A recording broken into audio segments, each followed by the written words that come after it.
हाय action lover, हम चलिए love and promise की नेक्स्ट पार्ट शुरू करते हैं। इससे पहले प्लीज़ अगर मेरी स्टोरी आप लोग को पसंद आती है, लाइक शेयर सब्सक्राइब करना, कमेंट करना मत भूलना प्लीज़।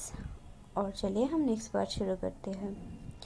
हम लास्ट पार्ट में देखा था कि विंग दरवाज़ा के सामने बैठी हुई है और वो बहुत ज़ोर ज़ोर से आवाज़ लगा रहा है, लैंजन दरवाज़ा खोलो प्लीज़, मुझे तुमसे बात करना है। तुम ऐसे कैसे बोल सकती हो कि तुम्हें मैं अपनी शक्ल कभी ना दिखाऊं? तुम मुझसे प्यार नहीं करते हो, ऐसे कैसे बोल सकते हो लैंजन? दरवाज़ा खोलो प्लीज़, दरवाज़ा खोलो। हमारी 3 साल की रिलेशन है, तुम ऐसे कैसे कर सकती हो लैंजन? प्लीज़ दरवाज़ा ओपन करो लैंजन। लैंजन, लैंजन, तुम मेरी बात सुन रहे हो? विंग बहुत ज़्यादा दरवाज़ा पीट रहा था, लेकिन वांग जी नहीं आवाज़ दे रहा था। हम वांग जी की सीन देखते हैं। अंदर जो लड़की थी वो अपनी रूम में चली गई थी। वांग जी दरवाजे के सामने ही खड़ी हुई है और वो विंग की हर एक बात सुन रहा है, लेकिन दरवाज़ा ओपन नहीं कर रहा है। और वांग जी अंदर से बोल रहा है, विंग यहाँ से जाओ, मुझे तुम्हारी शक्ल कभी नहीं देखना है, यहाँ से निकलो। विंग बोल रहा है, ऐसे मत करो प्लीज़, मुझे तुमसे बात करना है, मैं तुमसे बहुत प्यार करती हूँ, तुम ऐसे कैसे कर सकते हो मेरे साथ? मैं तुमसे बहुत प्यार करती हूँ लैंजन, यहाँ से निकल जाओ, मुझे तुमसे कोई बात नहीं करना। विंग बहुत ज़्यादा आवाज़ लगाते हैं। 4 घंटा से विंग वहाँ पर बैठ कर आवाज़ लगा रहा है, लेकिन लैंजन वो अपनी रूम पर चली गई है और उससे पता भी नहीं था विंग इतने टाइम से यहाँ पर है। इसके बाद विंग के पास एक कॉल आती है जो उसकी फ्रेंड न्यू सेंग की है। वो उससे पूछ रहा है, विंग कहाँ पर हो? विंग रोते हुए बोल रहा है, नहीं नहीं नहीं, वो मुझे नहीं देखना चाहती है, नहीं मैं क्या करूँ? हाँ मैं क्या करूँ?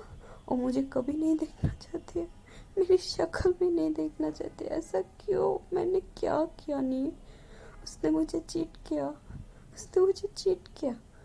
यासंग बोल रहा है, तुम कहाँ पर हो? हाँ विंग तुम कहाँ पर हो?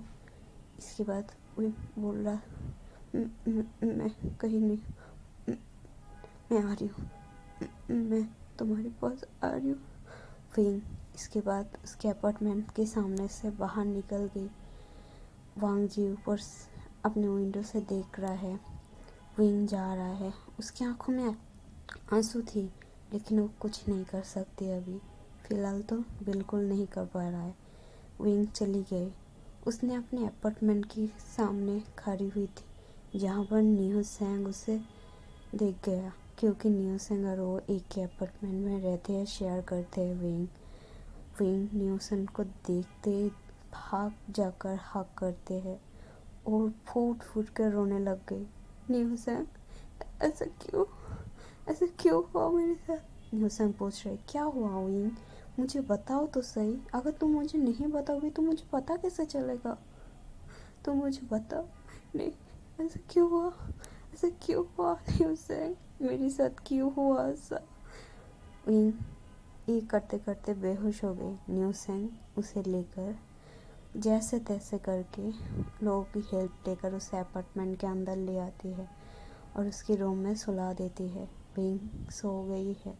लगभग रात की 10 बज रहा है। विंग होश में आया है और न्यू सेंग को बिना पता चले वो अपनी रूम की दरवाज़ा बंद कर दिया है और न्यू सेंग को पता भी नहीं चला, क्योंकि न्यू सेंग अपने रूम में स्टडी कर रहा था। विंग वो बहुत ज़्यादा रो रहा था।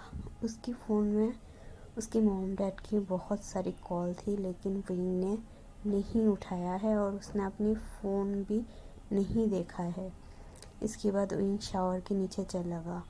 वो वहाँ पर जाकर बहुत ज़्यादा रो रहा है, तुम मेरे साथ ऐसा कैसे चीट कर सकते हो? मेरी शक्ल भी नहीं देखना चाहती हो, ऐसे कैसे?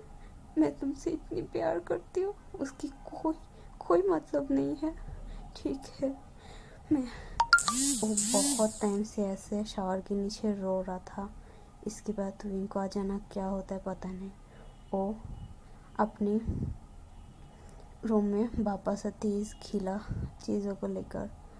अगर वो कुछ ढूंढने लगता है लेकिन उसे नहीं मिलता है।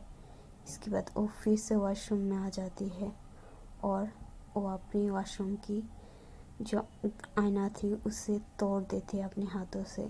उसकी एक टुकड़ा उठाकर वो देखने लगती है।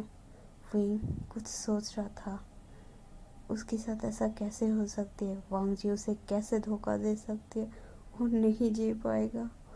वो उससे कितनी प्यार करती है और वो उसकी शक्ल भी नहीं देखना चाहती। ठीक है वांग जी, तुम मेरी शक्ल नहीं देखना चाहती हो ना, तुम मुझे कभी नहीं देख पाओगी, मेरी नाम भी नहीं सुन पाओगी इस दुनिया में। ठीक है, मैं तुम्हारे लिए सब कुछ करने के लिए तैयार हूँ, बस अब मैं तुम्हारे सामने कभी नहीं आऊँगी। ये बोलकर विंग अपनी आंखें बंद कर लेती है और वो हर पल देखने लग जाती है जो उन दोनों एक साथ कॉलेज में, बाहर में, कॉफ़ी शॉप में घूमने गई है, उस सारी जगह को देखने लग जाती है। इसके बाद विंग ने अपने हाथ की स्ट्रीस काट लिया और न्यू सेन को पता भी नहीं चला। विंग उस बाथरूम में धीरे धीरे बेहोश होने लगी और उसकी बहुत ज़्यादा खून बह चुकी है। न्यू सेन उसकी दरवाज़ा खोलकर अंदर आती है क्योंकि उसके पास की थी। दरवाज़ा विंग ने अंदर से लॉक किया था।